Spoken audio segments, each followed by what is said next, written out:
Blog Talk Radio.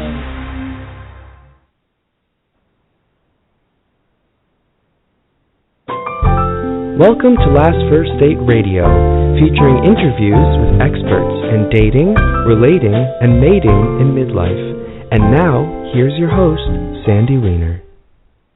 Well, hello, everybody, and welcome to Last First Date Radio. This is Sandy Weiner, and I am the founder and chief love officer at lastfirstdate.com. I am devoted to helping women and some men, very bold, courageous men, who come to dating coaches to achieve healthy, off-the-charts love in the second half of life. We have a fabulous show coming up for you today. I'm going to be speaking with author and coach Rebecca Perkins about the 5 keys to thriving after divorce. And Rebecca lives in England, and I'm so excited to interview her. I found her on the Huffington Post in a fabulous article about thriving after divorce, and so I thought this was a great topic to bring to you today. And as a dating coach myself, I specialize in helping women date as the high-value women that they are in every other part of their lives. I believe that when a woman knows her true worth, she attracts her most aligned partner. And that's what I love helping people do the most, is to really, really understand their own value. And so after divorce, if you are divorced, it can feel like you have lost yourself. And I know that that was part of my process, was to reclaim the parts of myself that I gave up when I was out of alignment with who I was. I just want to tell you briefly that I have a free report for you guys that is available on my website. It's the website is lastfirstdate.com, and the free report is about dating mistakes that you might be making subconsciously, unconsciously, without even realizing it. And there are so many things that we do that can sabotage our relationships before they even get started. Today I had a call with a guest, Jackie Sabrin, on my Last First Date Inner Circle, which is my group coaching. And she spoke about the triggers that we have in dating and relationships and how we can deal with them.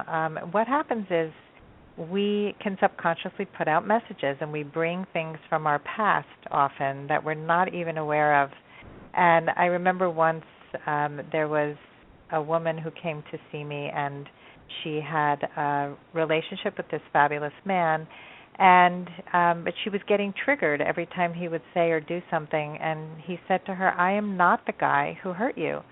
And it was very sobering. I am not the guy who hurt you. So if we don't deal with our triggers and we don't learn what mistakes we might subconsciously be making, we can subconsciously block ourselves from being in the healthy, loving relationship that we want. So I would love for you to have a copy. If you don't have one yet, it's absolutely free. It's my gift to you. All you need to do is go on lastfirstdate.com, and there are many places you can sign up for your free report about the top 3 mistakes that midlife daters make and how you can turn them around to find lasting love. And now I would like to introduce our special guest. Her name is Rebecca Perkins, and she's a dedicated and inspiring midlife coach. She is passionate about midlife as a time for renewal and for living the second half of life with enthusiasm and vigor. She's the author of Knickers Always, 50 Lessons for Midlife, and she began writing to make sense of her life after ending a 20-year marriage. Rebecca has appeared on BBC Radio for Women's Hour and BBC Radio London, and she writes regularly for the Huffington Post. She's a professionally qualified NLP master, practitioner, and coach, and that stands for Neuro-Linguistic Programming, a very, very valuable tool. Rebecca lives in London, and she is celebrating life in her 50s. So join us now as we talk about the 5 keys to thriving after divorce. Welcome to the call, Rebecca. Thank you. Thank you, Sandy. That was so nice, and thank you for that lovely introduction as well. So hello all the way from London. Yes, I'm so excited that you made it, and we figured out how to call in. And I it's did. working, yay. I tried Skype, but that wasn't working, so I've just dialed in. Oh. So I hope you can hear me clearly. I hear you perfectly. So yeah, I'm upset that the Skype isn't working, but I'm glad you had an alternative way to call in. Absolutely. So I am thrilled to have you here, and I love what you say about midlife, because I couldn't agree with you more, that it is such a wonderful time for reflection on what's to come and to renew your life. And I know for me, I feel like my life is before divorce and after divorce are two different people. And also before my 50s, right? So I got divorced when I was about 52. And the last 51. So the last 8 years have been unbelievable in terms of personal growth and reaching new heights and levels of fulfillment that I didn't even know existed. So I can't wait to hear about your whole process, and I love the name of your book, Best Knickers Always. So, let's talk about the book first, and what inspired you to write it, and also can you explain the title? Yes, I will, of course. It's interesting because Knickers, this side of the Atlantic, stands for what you call panties. Right. And the title came about when it was a girlfriend that texted me one morning when I was having a really bad time. I'd come through my divorce, and that I was licking my wounds from that. And I'd fallen head over heels for somebody else, and that had then ended.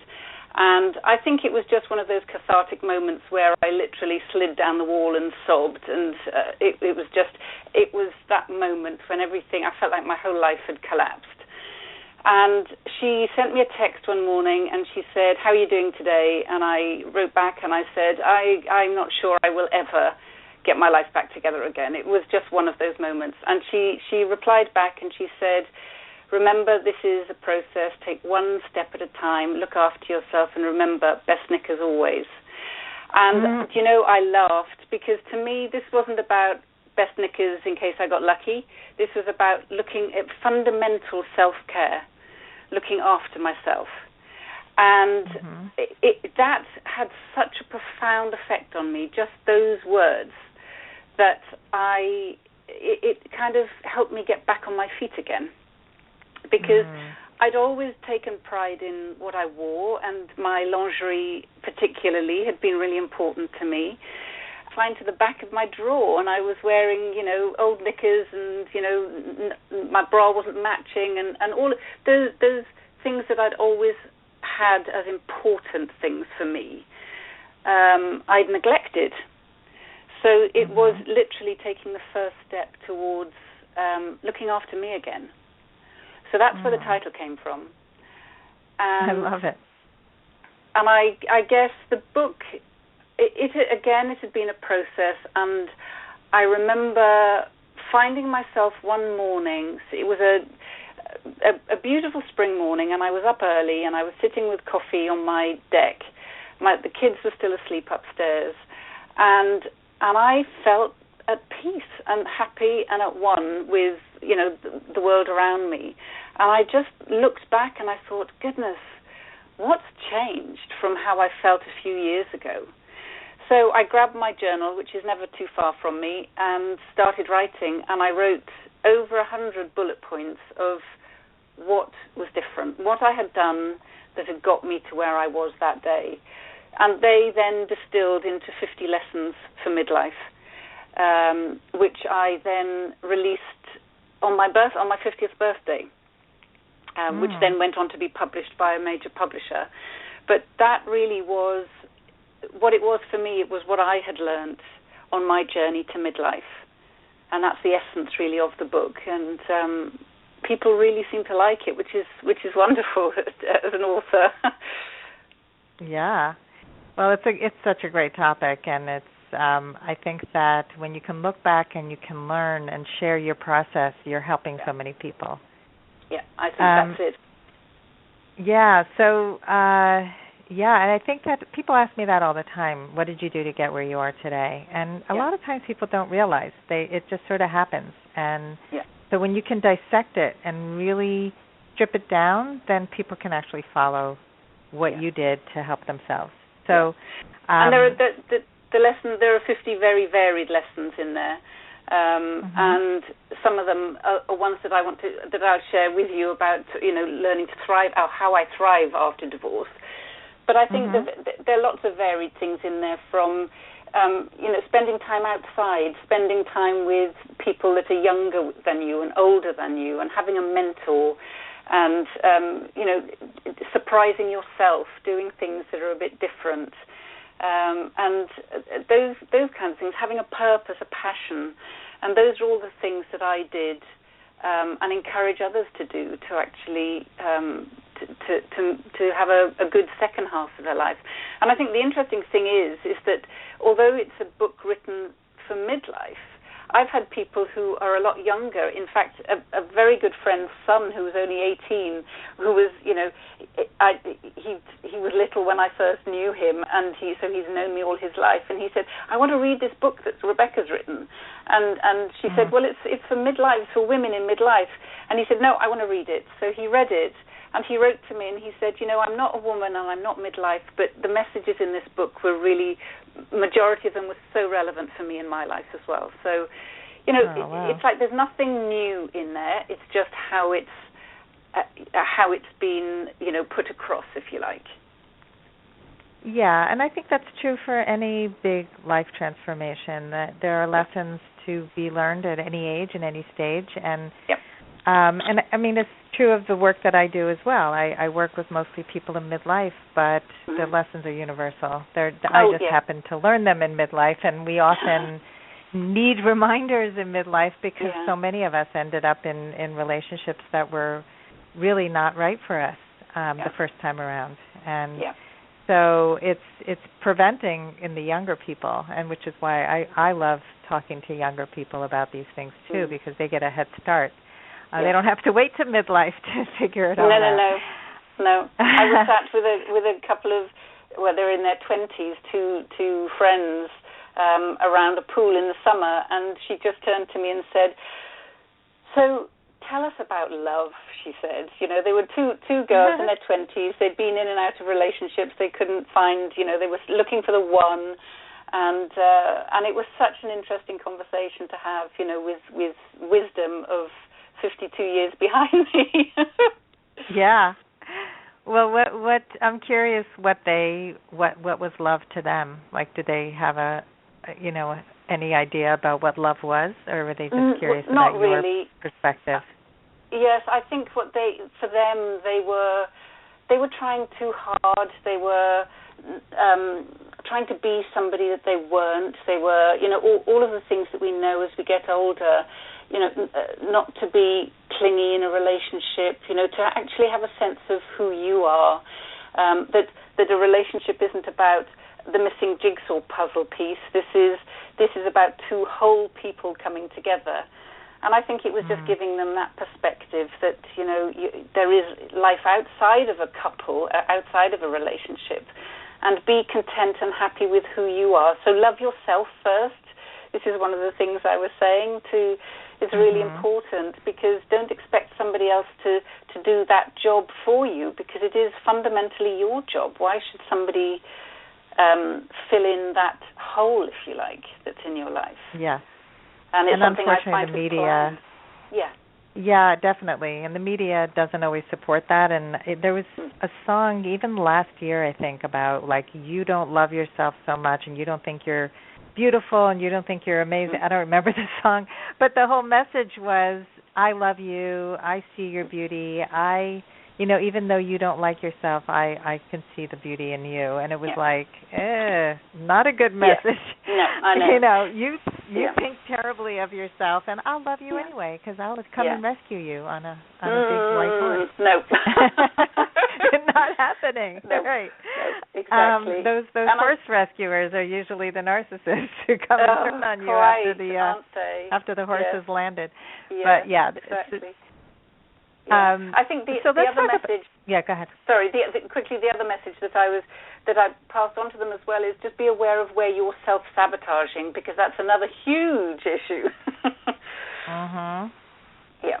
Yeah, that's a big one. Yeah, and I think that when people are younger, they often have trouble seeing it, and that's why I talk about the dating mistakes that we still are making, because that's the free report that I offer, because it's so much of it is self-sabotage without any awareness, and you don't realize that you're saying or doing something that can be so off-putting without even meaning to. And,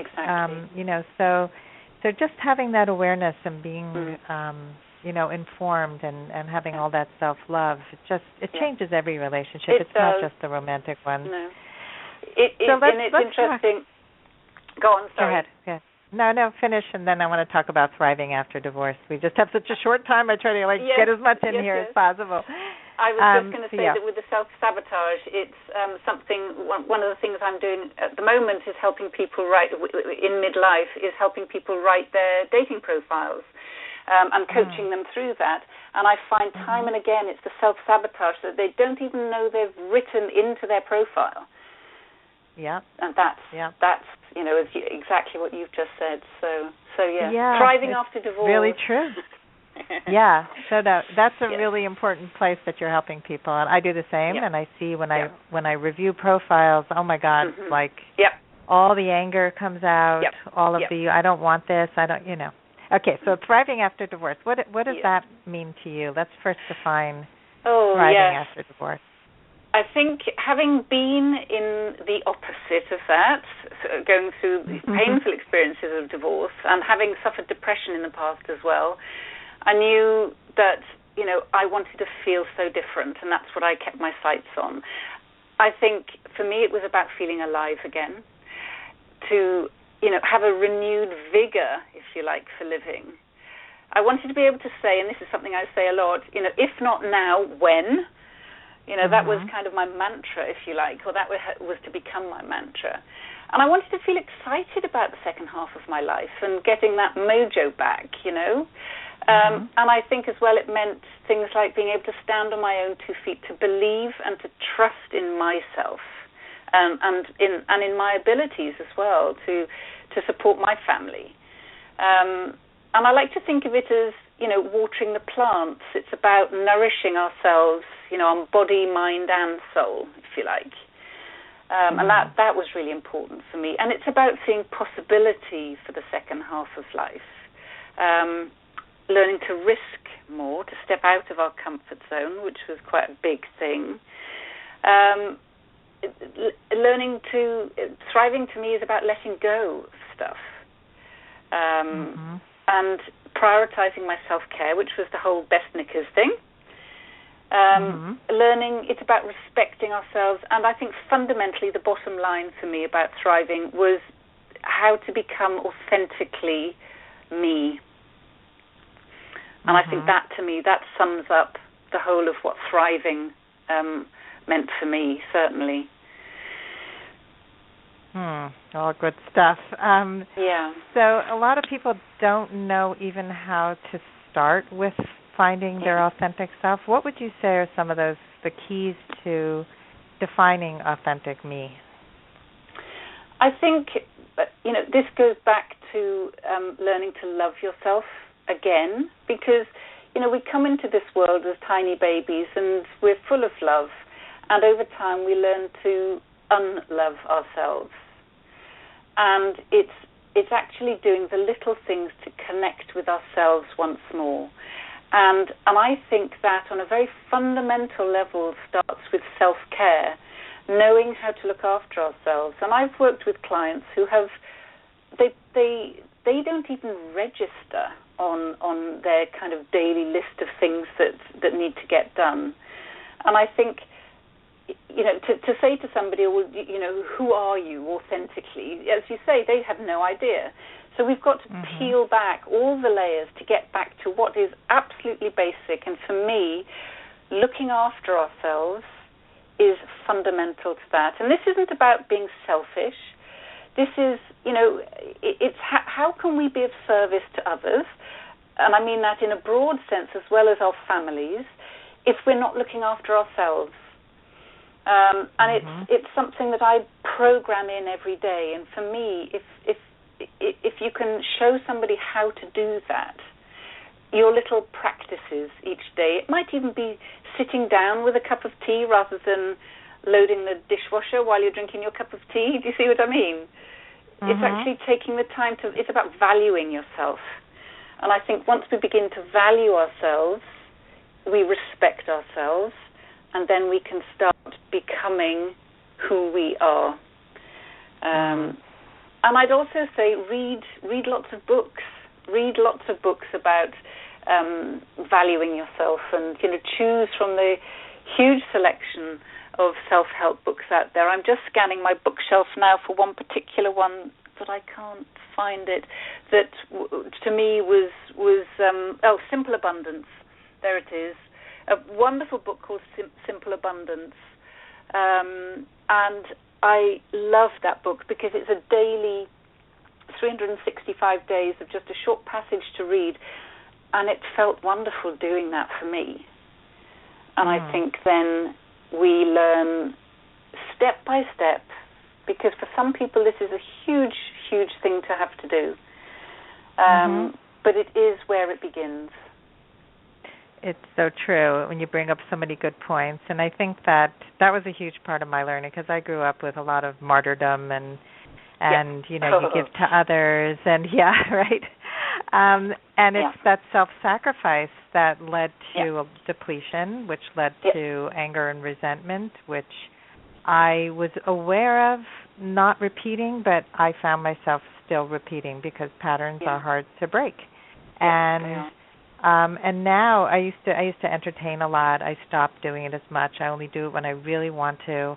I really value the connections I have with my friendships, my friends, to nourish those and put the time into that rather than, constantly working. When you work for yourself, it's really hard to manage your self-care sometimes, because you could be on the computer at 12 o'clock at night and 6 o'clock in the morning. And, and how you communicate with clients and teach them to honor and respect themselves. And in fact, I had a client once who started she missed a session, and my policy is that I charge for missed sessions without an emergency or, advance notice. And she got really upset with me. She knew my policy, but she got upset with me, and she said, I think you're an amazing coach, and I'm going to have to leave you because I don't agree with your practice, and I would never do that with my clients. And I said to her, if you don't take away anything else from me and our work together, I would hope that you would just take away this one lesson of self-care and self-respect, because I wish that you would model that for your clients, because that would show your clients that you care and love yourself first. And that was the message. The fact that she left was the right thing for her to do. I hope she took away that small lesson, because we have to honor and respect ourselves. We have to honor our boundaries. We have to really take care of ourselves first, and other people care about us more when we do. Yes, because we're showing and teaching respect. Yes.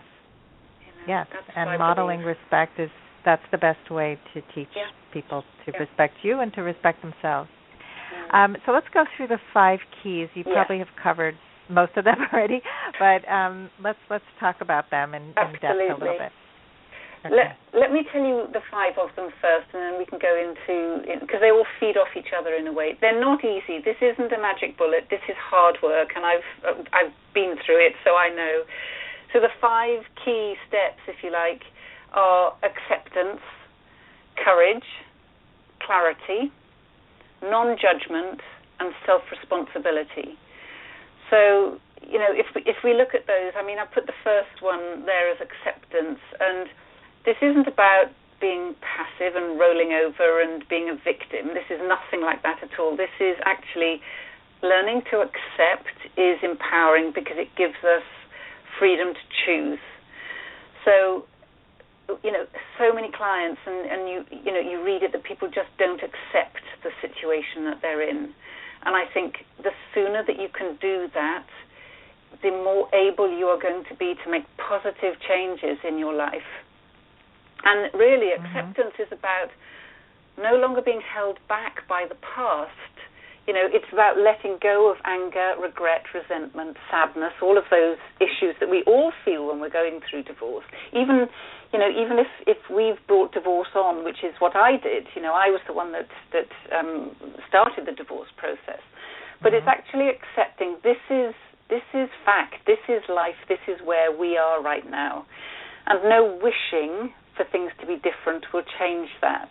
And I think the longer that you wish, the longer you're going to be in this impasse, if you like, this state of not moving forward in your life. And I think it's really important to be able to accept. Courage is obviously a big one, and it's what guided me through divorce. And I think we show courage all the time in our lives. Especially if we've got children, we know that we would do anything to actually protect them, and that shows, incredible courage. And I think it's about then turning this courage, guiding it towards ourselves, and making sure that we use it for our own needs. And that's learning to stand on our own 2 feet, to know that we can do it, to begin to believe in ourselves. Going back to the self-care thing and the authenticity, that can take huge courage. I had a client call the other day who, even picking up the phone to say, I need some help here, was a huge act of courage for her. Yeah. And it's not to be underestimated. Courage can be, I remember I wrote a blog about this, in fact it's on Huffington Post, I think, about, courage can be saying, I need help. Courage can be starting again the next day. It's not about, being a soldier ready for battle, although sometimes that might be required. But it's doing the little things that can take huge courage, and it's appreciating that. Clarity is a big thing. It's about getting a clear picture of how we want our lives to be once we've gone through divorce, or even envisaging how we want the divorce process itself to be. It might not turn out like that, but if we can have clarity and create a picture for this, then I think that's a huge, it's moving forward, which is, we both know that's what the essence of coaching is. It's guiding people to move forward in their lives. And it's looking at, what do you want? What do you want for your life? What's it look like? And that often means that we need to look at what we don't want. Because sometimes it's a huge question to say, what do you want? People say, I don't know. But actually, they can be very clear. They can have absolute clarity on what they don't want, and that's a good place to start, as long as we can then turn the negative into a much more positive process, if you like. Yeah. And again, that can mean courage doing that. So you can see how they begin to feed into each other. Non-judgment is a big, big one. It's about, we do judge, we're human. It's part of the human condition, I believe. However, if we can learn not to judge ourselves, so we're going to have bad days as well as good days, and that's just life, that's the way it is. If we can learn, and this is a really hard one, if we can learn not to judge others, and I think particularly that's hard when we're going through divorce, because the person that we were married to is not the person we're divorcing. They're very different. We've changed, they've changed. That's why we're getting divorced. But if we can help understand that people behave badly out of fear normally, people bully, they get angry, and this is us as well, because something inside them is really afraid. And if we can have compassion, then I think that goes a really long way to helping us become more understanding and better. And I think non-judgment is a for life generally is a great thing. Just to be more curious about why people behave in the way they do, I think is a really good thing. And then the last one is about self-responsibility. nobody is responsible for your life but you. It's nobody else's job, a bit like the loving. It's you are responsible for your life, so quit blaming others and get on with creating your own life. And that's the essence, if you like, of that one. I'm aware of the time. It goes really fast. Yeah, and I think that those, for me, are the 5 keys to actually moving through divorce and coming out the other side in a really good place. Oh, I agree. I think these are excellent keys. So I just want to review them. Acceptance, courage, clarity, non-judgment, and self-responsibility. Yeah.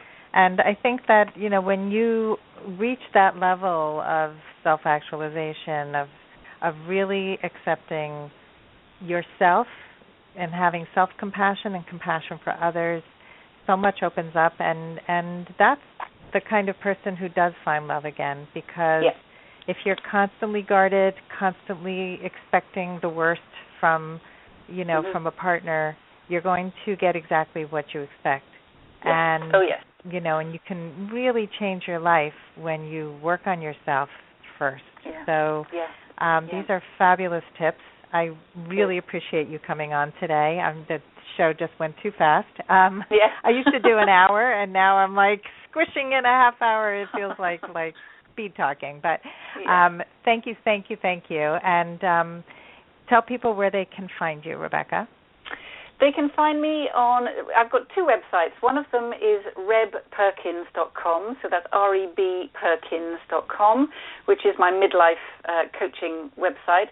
And then my other website, which is where I help people with dating profiles, coaching and writing, is called irresistibledating.co.uk. So it's not a .com, it's a .co.uk for that one. And they can find me on Twitter at rebperkins1, or Facebook at Best Knickers Always. So I'd love people to come and drop by and say hello and to start a conversation. That would be great. Awesome. Well, you have so much wisdom to share. I hope people stop by at all your locations on social media and purchase your book. And I want to thank you again for coming on today. And thank you all for listening today. And I hope you go on your last first date very soon. Have a great day. Bye-bye.